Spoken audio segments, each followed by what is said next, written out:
This question has been popping up a lot since the finale aired. The answer isn't as simple as they just didn't like it. For some people, it changed how they see the entire show. Let me explain.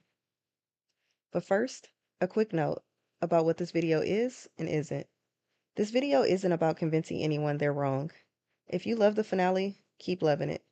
It's a video for the fans who didn't, and for those who want to understand why. This isn't a debate video. It's an emotional breakdown of why the ending hit the way it did. I'll be showing some posts and quotes on screen. Pause if you want to read them fully. Before diving into why some fans struggle with the finale, it's important to acknowledge that not everyone felt that way. The reaction wasn't one-sided. Some viewers loved it. They enjoyed the ride, with some of them citing that they loved the imperfect ending. Some people went as far as saying the finale was the best piece of media of all time. The love is real. And then there was the other side. For some fans, the finale didn't just disappoint, it hurt. Many fans called this the worst season and a letdown, with one person stating, as a season on its own, it was decent, but as a final season that promised so much and delivered so little, it fell short. As discussions unfolded online, confusion and unresolved plot points became harder for many fans to ignore. Feel free to pause here if you want to take a look at some additional details. But to sum it up, people were basically saying, make it all make sense. Even those with less negative feelings about the finale took notice. This person was stating that they loved the ending. They thought it was a great message, but they were left with a lot of unanswered questions, like the origin of the mind flare, what happened to the Russians, the guy with the briefcase, who was he running from? But for them, these unanswered questions didn't take away from their overall experience. While these issues dominated much of the online conversation, they aren't what changed everything. For many fans, the deeper divide centered around one character's ending, Elle.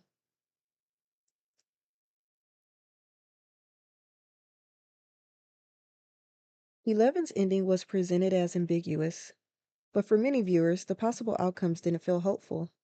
They felt unfair, like an injustice.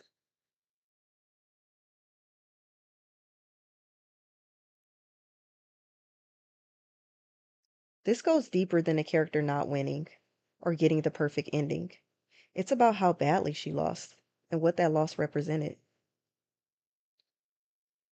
To understand that, you have to step outside the screen for a moment. Imagine someone you care about deeply, someone you watch struggle their entire life, mistreated, used, never feeling like they belong. And yet, they keep fighting.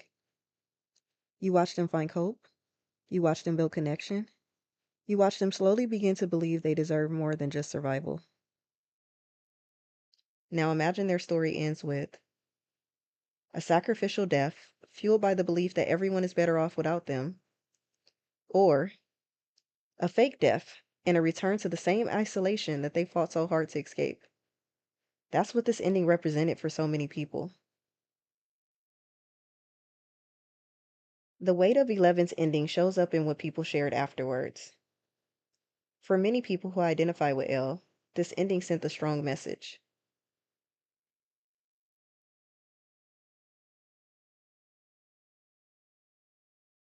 Especially for people who had suffered through abuse and found themselves in a similar position as Elle, feeling as though maybe life would be easier if they weren't around. As one person stated, it was like the show was saying there's only one way out of an abusive cycle. They felt like she gave up. The ending for them felt more like a suicide than a sacrifice. The impact of Elle's ending wasn't limited to survivors or people who saw themselves in Elle. Even those without that lived experience were able to empathize and understood what her ending represented for so many. With this person stating that they think the ending sent the wrong message, and the creators likely don't even realize what they've done. Even fans of the finale felt the impact, with some citing it as their only complaint. Many of them felt the ending was logical, but still struggled to sit with the weight of seeing an abused character end up where she did. A common response to those who are upset with Elle's ending has been, that's life. The ending is real.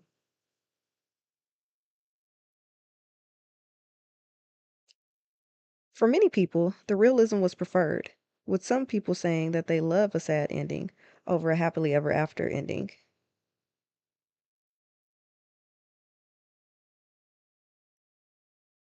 And others found it very relatable to real life. People are often left behind. All of this is fine, except Stranger Things has never been purely a realistic show. It's a sci fi show about monsters, alternative dimensions, and psychic powers. It explores friendship and love, but it's never promised harsh realism, and we never expected it to. People weren't ready for that.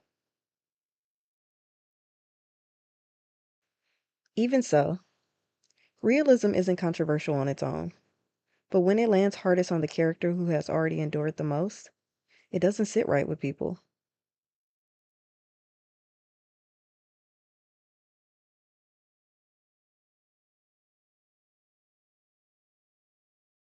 Some viewers were quick to point out the many ways in which the show has been unrealistic. As one person stated, if everything else was grounded in reality, okay. But it isn't. If it were, Nancy, Hopper, and the rest of the gang would be in prison for killing multiple American soldiers, interfering with military operations, so on and so on. People who were disappointed and deeply hurt by the ending look at the following unrealistic scenarios and feel confused about the selective realism that appeared suddenly in Elle's arc. You can take a look at some of those scenarios. But ultimately, it's not about real versus fake.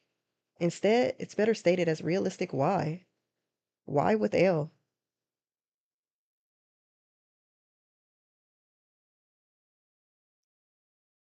Some viewers accepted Elle's ending not for its realism, but because it was interpreted as a moment of hope, choice, and empowerment. They see her ending as a choice to keep her loved ones safe. It's an empowering decision. Some even see this as an opportunity for her life to have independence in a way that she couldn't have in Hawkins. Either way, she got to decide, and they respect that. And that's where another disconnect exists. Even if you don't see it as an outright suicide, was it true choice or a forced choice? A choice implies freedom. It implies real options. It implies someone isn't acting from trauma, guilt, or survival. What many viewers saw wasn't freedom, it was someone coerced.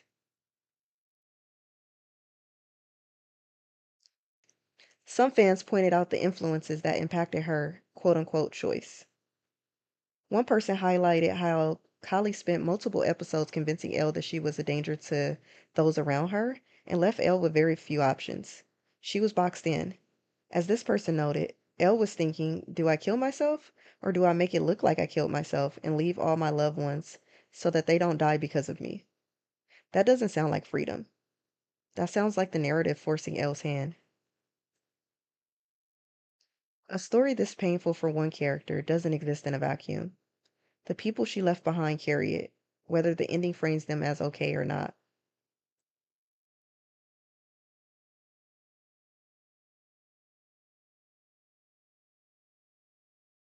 For those who view Elle's ending as more of a suicide than a sacrifice, the impact on those who were left behind stands out. As this person noted, the people left behind are often the most hurt in these cases. Arguably, no one was more impacted by the loss of Elle than Mike. The gravity of this loss can be mistakenly dismissed when it's framed as just losing a girlfriend. Some people say, he's a teenage boy. He can fall in love again. He'll recover. But that framing strips away the context. For someone whose greatest fear has always been losing her, this wasn't just the ending, it was confirmation.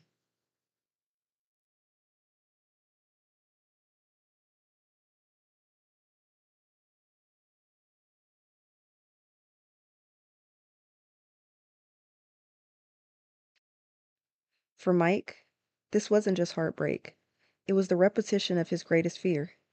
When loss happens once, it wounds. When it happens again and again, it becomes trauma. He's not dealing with teenage heartbreak, it's complex grief.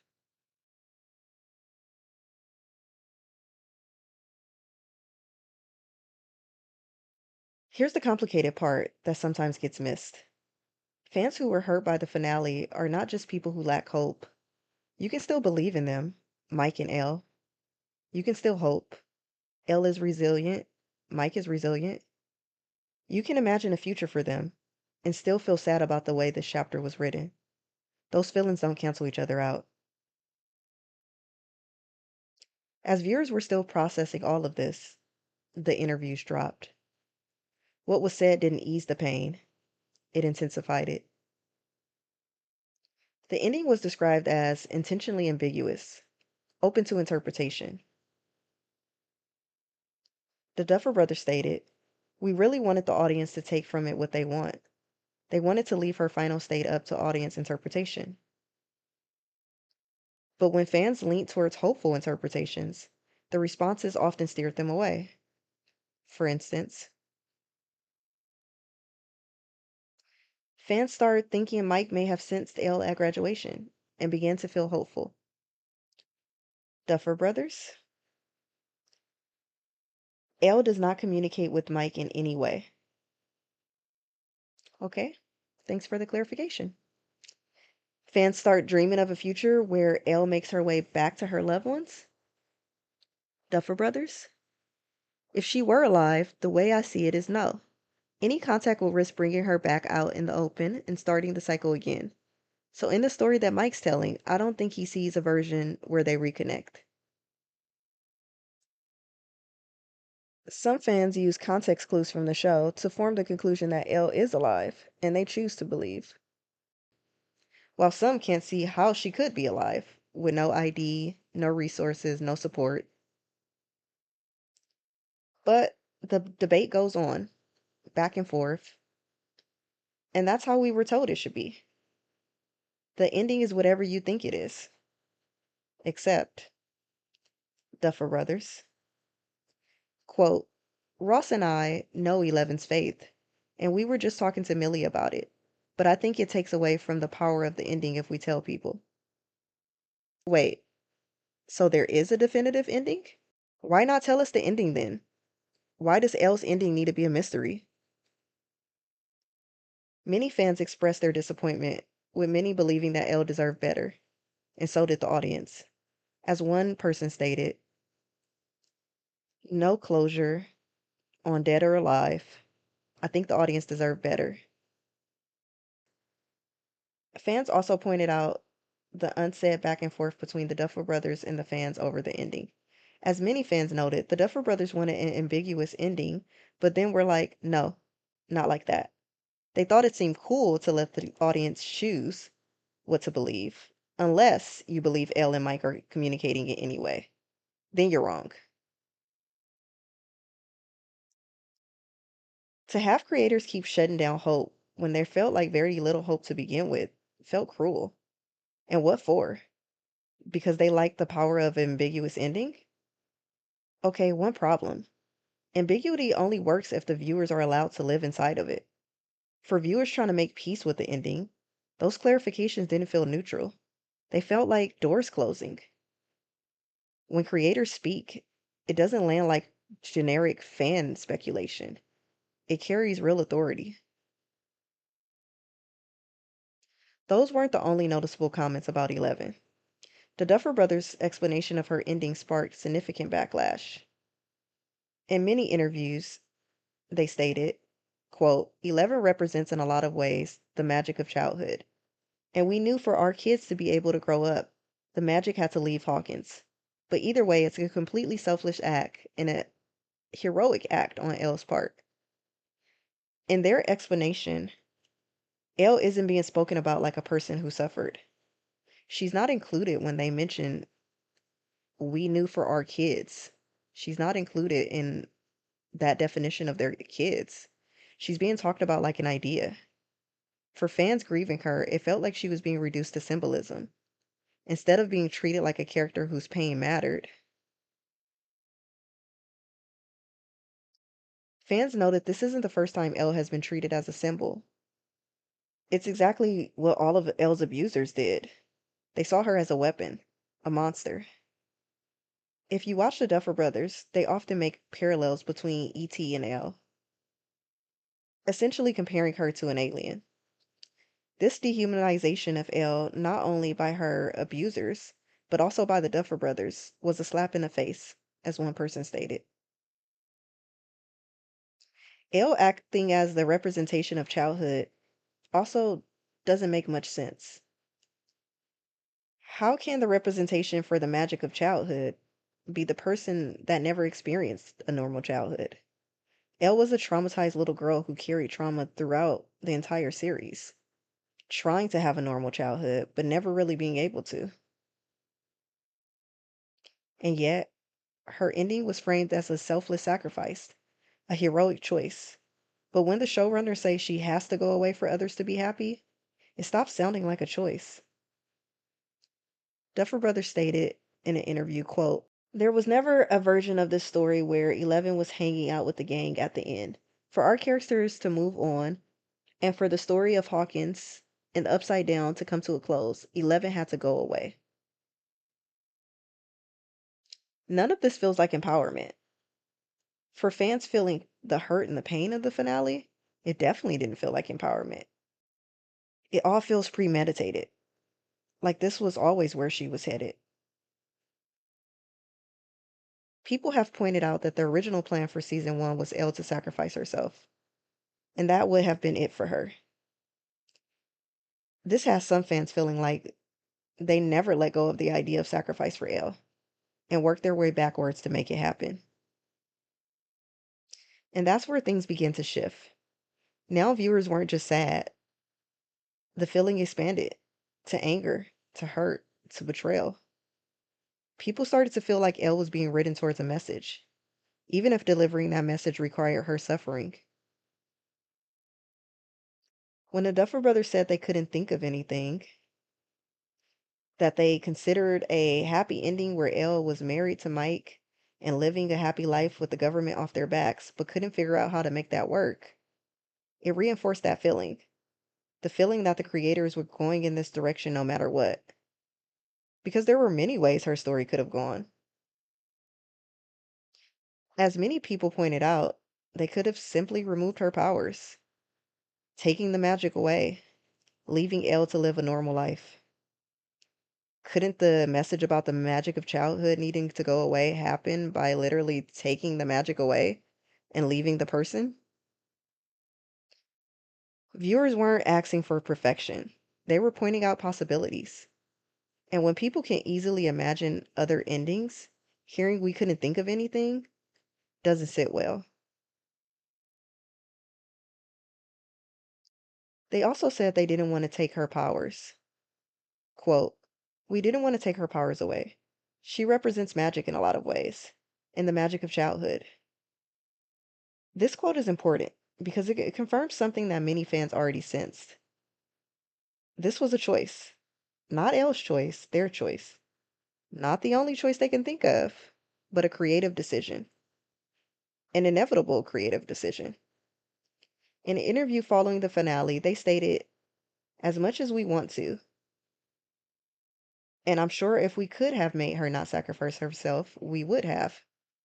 But we couldn't find a way for that to work." That's where this sense of inevitability came from. The ending in our minds feels inevitable.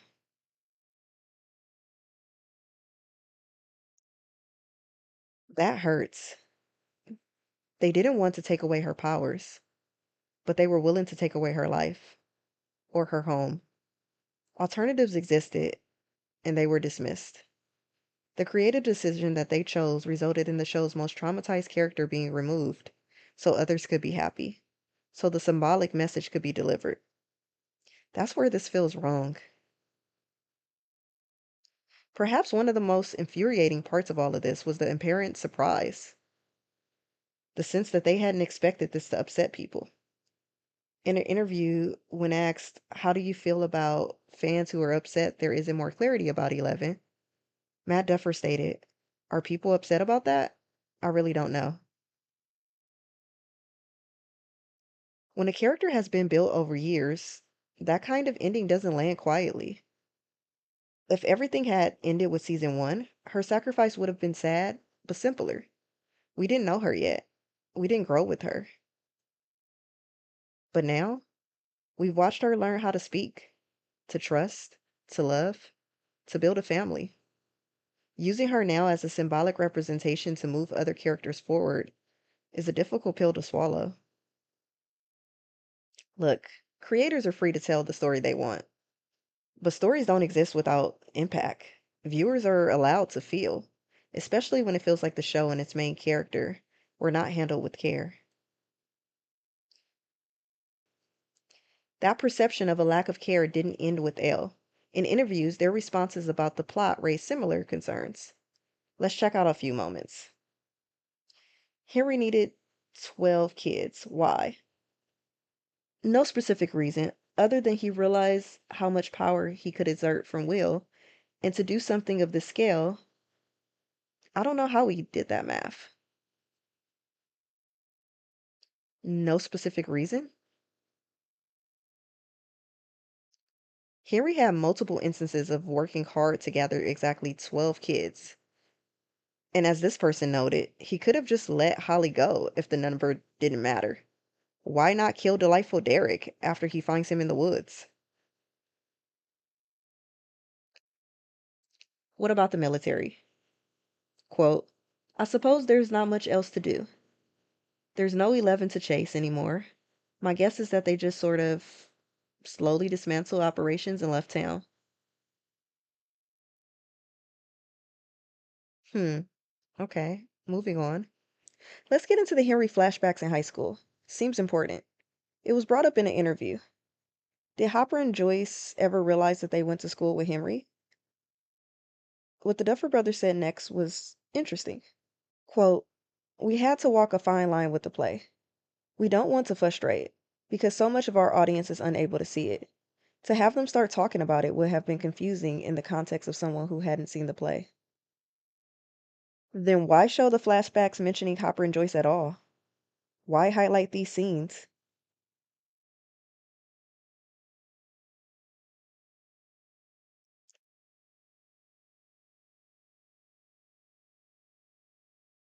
Key plot points weren't just locked away in the play, they were locked away in books as well. What about Will in the final battle? He's a part of the hive mind. Shouldn't he be in intense pain? Quote from the Duffer Brothers. "Well, we weren't showing him when the mind flare is being attacked. We just wanted to focus on the final battle with our heroes." Confused? You're not the only one. I thought they considered Will one of the heroes, and not showing him when the mind flare attacked? Yeah, they were showing him. That's how everyone was able to notice he wasn't in pain. But okay, speaking of the hive mind, where are all the demo creatures? Quote, "Mainly it's just that Vecna was not expecting this sneak attack on his home turf. They're there somewhere. He just doesn't need his little ant army to attack." Didn't expect an attack on his home turf? They attack him in every place he's ever been. It would have made more sense if they said Vecna was arrogant, overconfident. He knew they were coming, but didn't think they could stop him. That would make a lot more sense than saying he wasn't expecting them, especially since he knew Elle and Kali's plan. The statements from the creators of the show have caused people to think about the finale differently. Some people will say this is nitpicking, but when an ending feels deeply wrong, inconsistencies and dismissive responses don't feel minor. They feel like evidence that something wasn't handled with care.